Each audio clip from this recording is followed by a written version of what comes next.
आज है 23 दिसंबर 2025 दिन मंगलवार। Welcome back to clean news UP. चलिए देखते हैं उत्तर प्रदेश की 25 फटाफट बड़ी खबरों को।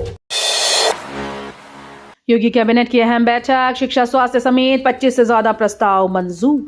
उत्तर प्रदेश कैबिनेट ने मुख्यमंत्री योगी आदित्यनाथ की अध्यक्षता में कई बड़े फैसलों पर मुहर लगाई। लखनऊ के बसंत कुंज स्थित राष्ट्र प्रेरणा स्थल के संचालन और रखरखाव के लिए अलग समिति और काप्स फंड बनाने का निर्णय लिया गया। वहीं गोरखपुर में वानिकी और उद्यानिकी विश्वविद्यालय स्थापित किया जाएगा।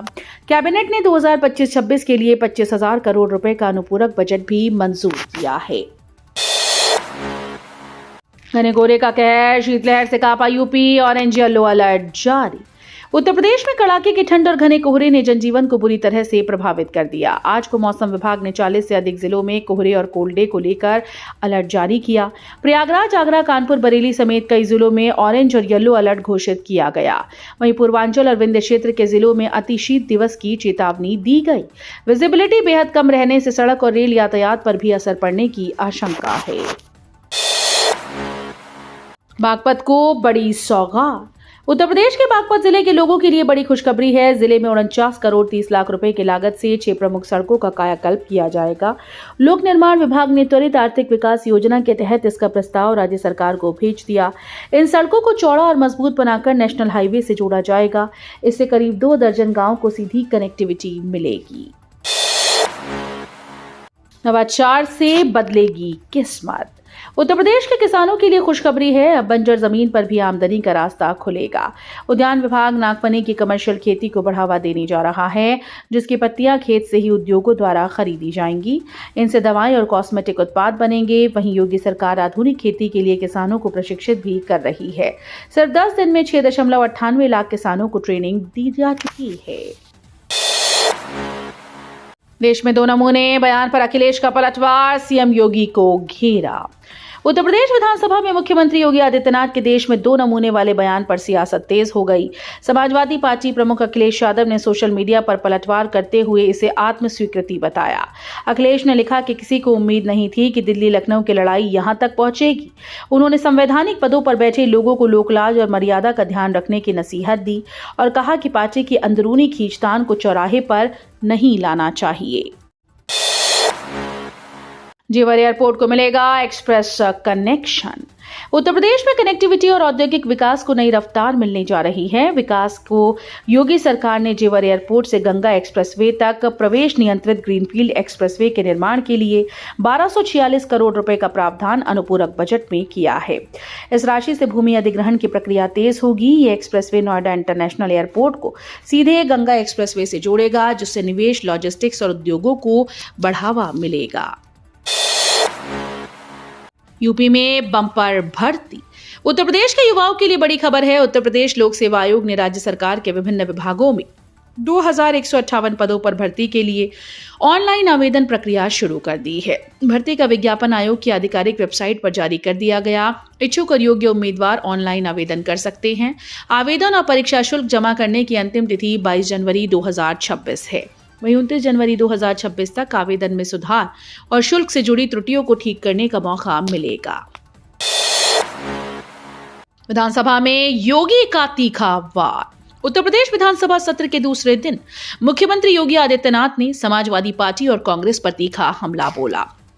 कोडीन कफ सिरप मामले में उन्होंने कहा कि लाइसेंस सपा सरकार में जारी हुए और अब तक 77 आरोपियों की गिरफ्तारी हो चुकी है।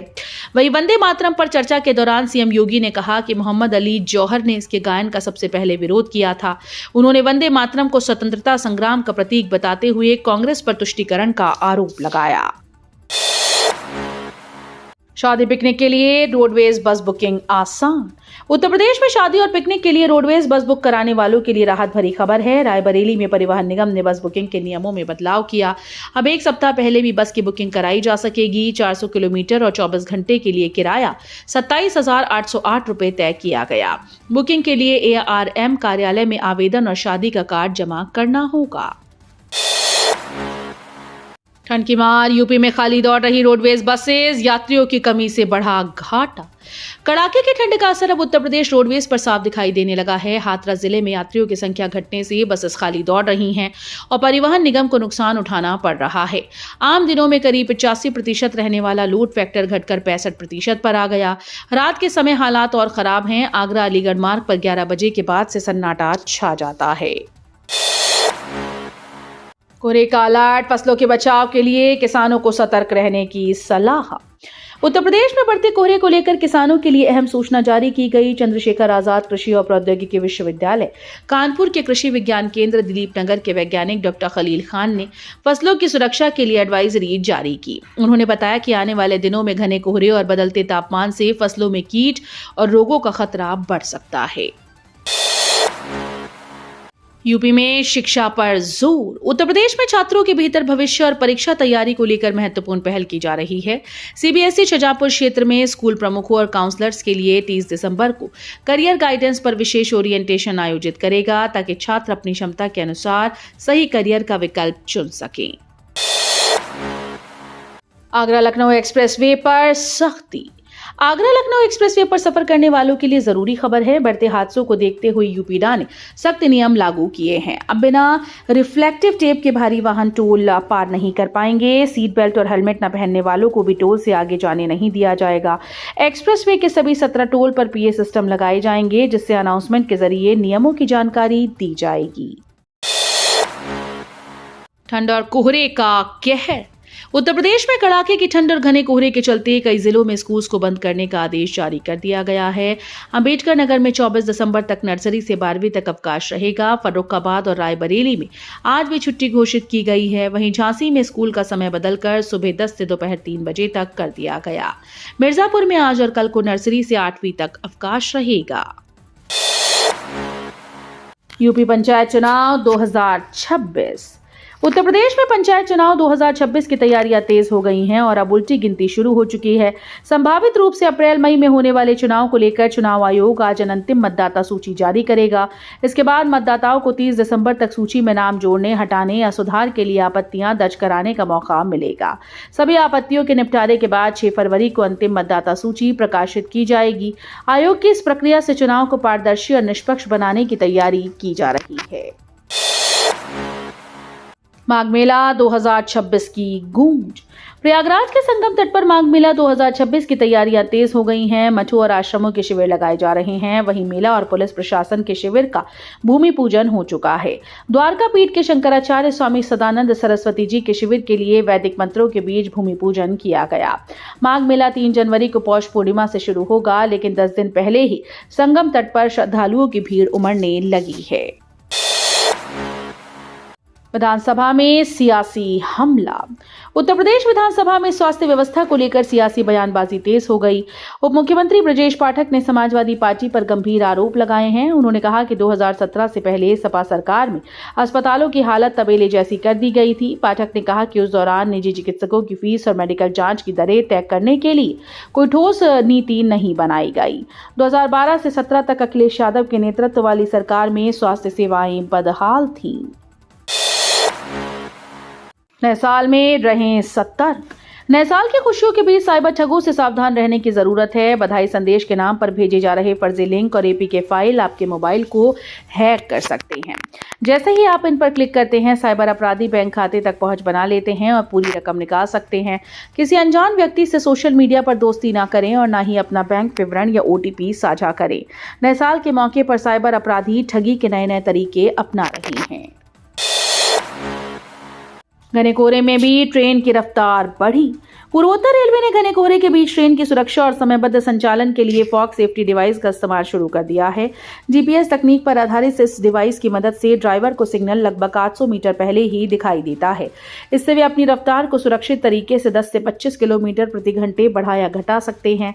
कोहरे में ट्रेन की गति बढ़ाने के साथ साथ यात्रियों की सुरक्षा भी सुनिश्चित हो रही है।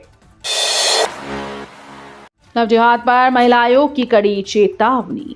उत्तर प्रदेश राज्य महिला आयोग की उपाध्यक्ष अपर्णा यादव ने लव जिहाद को लेकर सख्त चेतावनी दी। उन्होंने कहा कि लव जिहाद हिंदू महिलाओं के साथ एक खेल है और ऐसा करने वालों को कड़ा जवाब दिया जाएगा। अपर्णा यादव ने बताया कि केजीएमयू के रेजिडेंट डॉक्टर रमीज मलिक के द्वारा धर्म परिवर्तन और लव जिहाद जैसी घटना सामने आई, जिसकी शिकायत पीड़िता ने आयोग से की। उन्होंने कहा कि पूरा मामला मुख्यमंत्री योगी आदित्यनाथ के संज्ञान में है और कार्रवाई सुनिश्चित की जाएगी। बुलंदशहर गैंगरेप केस में ऐतिहासिक सजा, जज बोले राक्षसों को समाज से अलग रखें। बुलंदशहर के चर्चित मां बेटी गैंगरेप कांड में अदालत ने बड़ा फैसला सुनाया है। 28 जुलाई 2016 की रात नेशनल हाईवे 91 पर वारदात को अंजाम देने वाले 5 दोषियों को विशेष पॉक्सो कोर्ट ने उम्र कैद की सजा दी।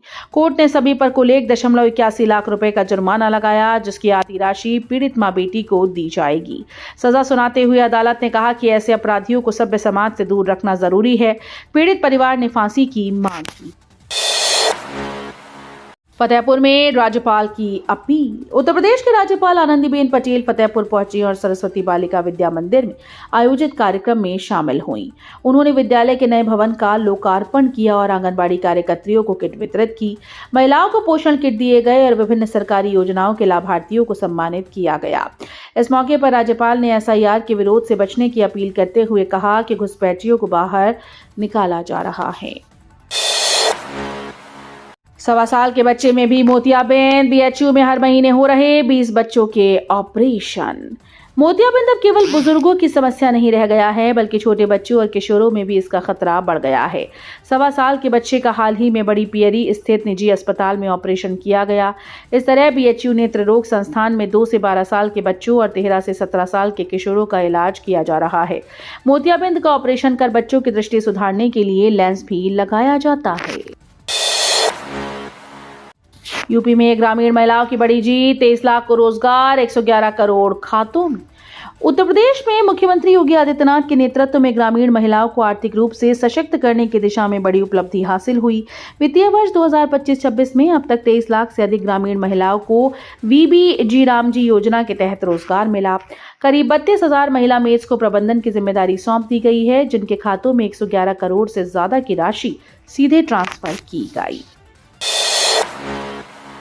मनरेगा नाम परिवर्तन पर सियासी बवाल। कांग्रेस ने बीजेपी पर लगाया बड़ा आरोप। मनरेगा का नाम बदलने को लेकर कांग्रेस ने विरोध का मोर्चा खोल दिया है। गोरखपुर में जिला अध्यक्ष राजेश तिवारी के नेतृत्व में कांग्रेस कार्यकर्ताओं ने महात्मा गांधी की प्रतिमा के सामने प्रदर्शन किया। कांग्रेस ने आरोप लगाया कि बीजेपी सरकार राष्ट्रपिता महात्मा गांधी का नाम मिटाने की साजिश कर रही है और ये कदम गांधी विरोधी सोच को दर्शाता है। तो ये थी आज की 25 फटाफट बड़ी खबरें। अगर आपको न्यूज पसंद आई हो तो वीडियो को लाइक और शेयर जरूर करें। धन्यवाद।